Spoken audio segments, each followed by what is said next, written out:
हम लोग कभी नहीं मानते हैं कि सुशांत सुसाइड किया होगा, क्योंकि सुशांत इतना टैलेंटेड कलाकार था और इतना अंदर से बोल्ड था कि हम लोग लगातार कह रहे हैं कि कहीं न कहीं इसकी हत्या की गई है और ये कहीं से आत्महत्या का केस हम लोगों को नज़र नहीं आ रहा है।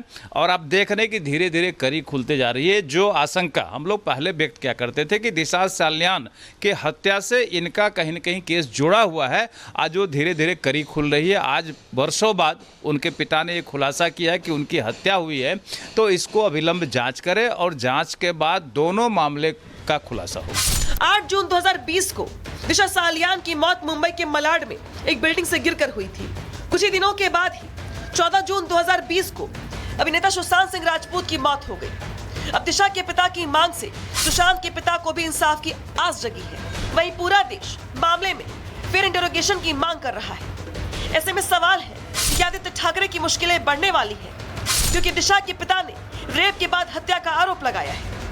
रेप केस में आरोपी की तुरंत गिरफ्तारी का कानून है। ऐसे में देखना यह होगा कि ये कहानी और ये पूरा का पूरा मामला आगे क्या करवट लेता है। Bureau report, Republic Bharat. और इस पूरे मामले को लेकर नीतीश राणे ने तत्कालीन सरकार पर गंभीर आरोप लगाए हैं। क्या कुछ कहा गया उनकी ओर से, सुनवाते हैं आपको खास बातचीत। चुके हैं नीलेश जी। दिशा साल्यान वाले मामले में अब दिशा साल्यान के पिता जो हैं वो कोर्ट पहुंच चुके हैं। कस्टोडियल इंटरोगेशन की बात कर रहे हैं। एक बड़े नेता आदित्य ठाकरे का भी नाम उन्होंने लिया है। कैसे एसआईटी उस पर बैठ चुकी है 2022 में। तो जब 2022 में एसआईटी बैठ चुकी है, उसका हमने क्या मांग की? एक तो उसका सीडीआर वो दिन का चेक हो जाना चाहिए जिस दिन का मर्डर है। फॉरेंसिक लैब का जो रिपोर्ट है वो अभी तक किसने देखा नहीं है, क्योंकि 70 दिन के गैप में सीबीआई को एंट्री नहीं दिया था महाविकास आघाड़ी की सरकार ने। बहुत सारा डिस्ट्रक्शन ऑफ एविडेंस तभी हो चुका है। उसमें से एक नया जब अपने को एंगल देखना है तो पहले डिस्ट्रक्शन ऑफ एविडेंस, ये भी एक क्रिमिनल ऑफेंस है, पहले उसको ढूंढना पड़ेगा।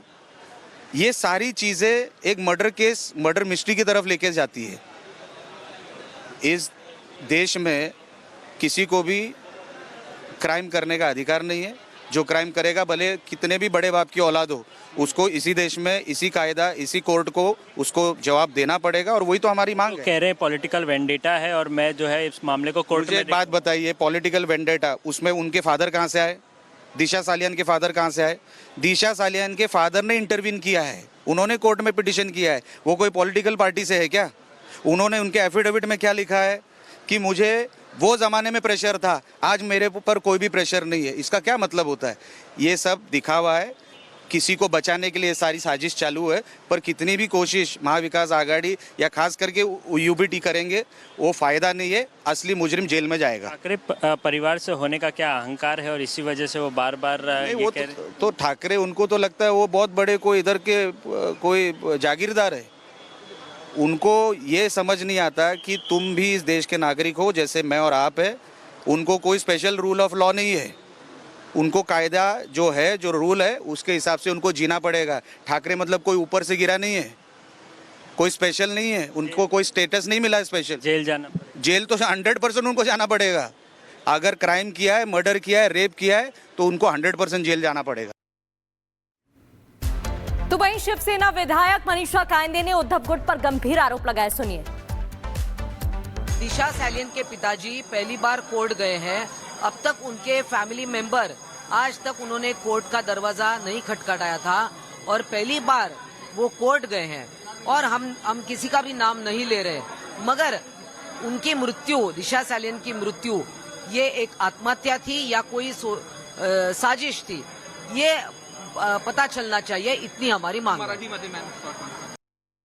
तर ठीक आहे, त्यांनी रीतसर कोर्टात अर्ज केलाय, त्याची कॉपी रीतसर त्याची काय असेल ती कारवाई होईल।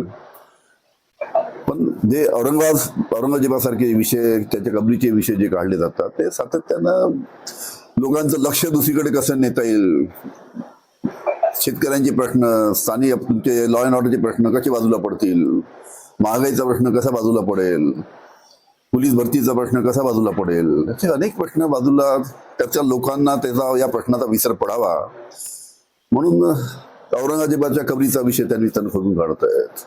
दिशाच्या वडिलांकडून त्यावेळेच्या मुंबई पोलिसांवर सुद्धा आरोप केले याचिकेत. ठीक आहे ना, त्याची एसआयटी ऑलरेडी त्याची चौकशी चालू आहे. चौकशी 2022 मध्येच एसआयटी बसवली होती. त्या एसआयटी मध्ये काय आलं ते तुम्हाला कळेल. ते राजीनामा देऊन आदित्य ठाकरेंनी या संपूर्ण को सुन रहे थे आप, जो पूरे घटनाक्रम को लेकर अपनी बात रख रहे थे। अब खबरों में आगे बढ़ते और बात करते हैं नागपुर हिंसा की। नागपुर में हिंसा फैलाने वाले आरोपियों के खिलाफ देशद्रोह का केस दर्ज कर लिया गया है। नागपुर पुलिस ने इस मामले में किसी भी दोषी को न बख्शने का फैसला किया है। आखिर कहां तक पहुंची नागपुर के हिंसा की केस, दिखाते हैं आपको इस रिपोर्ट के जरिए।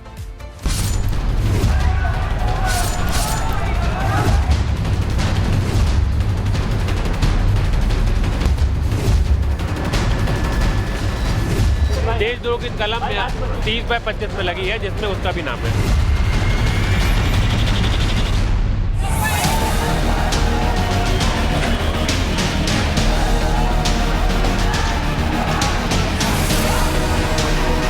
नागपुर हिंसा की जांच जैसे जैसे आगे बढ़ रही है, इस केस में चौंकाने वाला खुलासा हो रहा है। एक तरफ जहां दंगे का बांग्लादेश कनेक्शन सामने आया, तो दूसरी तरफ ये भी साफ हो गया कि नागपुर को हिंसा की आग में झोंकने की साजिश दंगाइयों ने पूरी प्लानिंग के साथ कर रखी थी और हिंसा की चिंगारी भड़काने के लिए सोशल मीडिया को बकायदा एक टूल की तरह इस्तेमाल किया गया।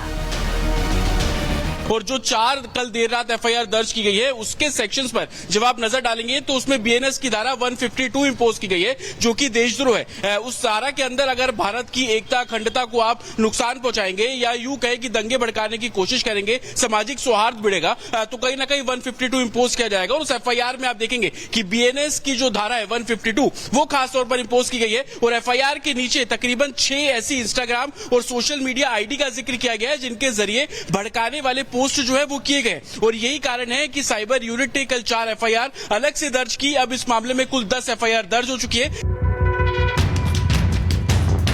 पुलिस के पास इस बात के पुख्ता सबूत है कि नागपुर में हिंसा फैलाने की साजिश पूरी प्लानिंग के साथ रची गई और दंगा ब्रिगेड ने इस साजिश को अंजाम तक पहुंचाने और लोगों को भड़काने के लिए सोशल मीडिया का भरपूर इस्तेमाल किया। यही वजह है कि अब नागपुर पुलिस के साथ साथ साइबर सेल भी इस केस की जांच में एक्टिव हो गई है। नागपुर पुलिस ने इस मामले में अब तक जहां 10 एफआईआर दर्ज किए, तो वहीं साइबर सेल ने भी इस केस में 4 एफआईआर दर्ज किए हैं, जबकि अब तक जांच के आधार पर 200 आरोपियों की पहचान की जा चुकी है। लेकिन ये जांच यही नहीं रुकने वाली, क्योंकि पुलिस के रडार पर वो 1000 लोग भी हैं जो दंगाग्रस्त इलाकों में उत्पात मचाने सीसीटीवी में कैद हुए। नागपुर पुलिस इस केस की जांच को लेकर कितना सख्त रुख अपना चुकी है, इसका अंदाजा इसी से लगाया जा सकता है कि पुलिस ने अपनी दूसरी एफआईआर में आरोपियों के खिलाफ देशद्रोह की धाराएं भी जोड़ दी है।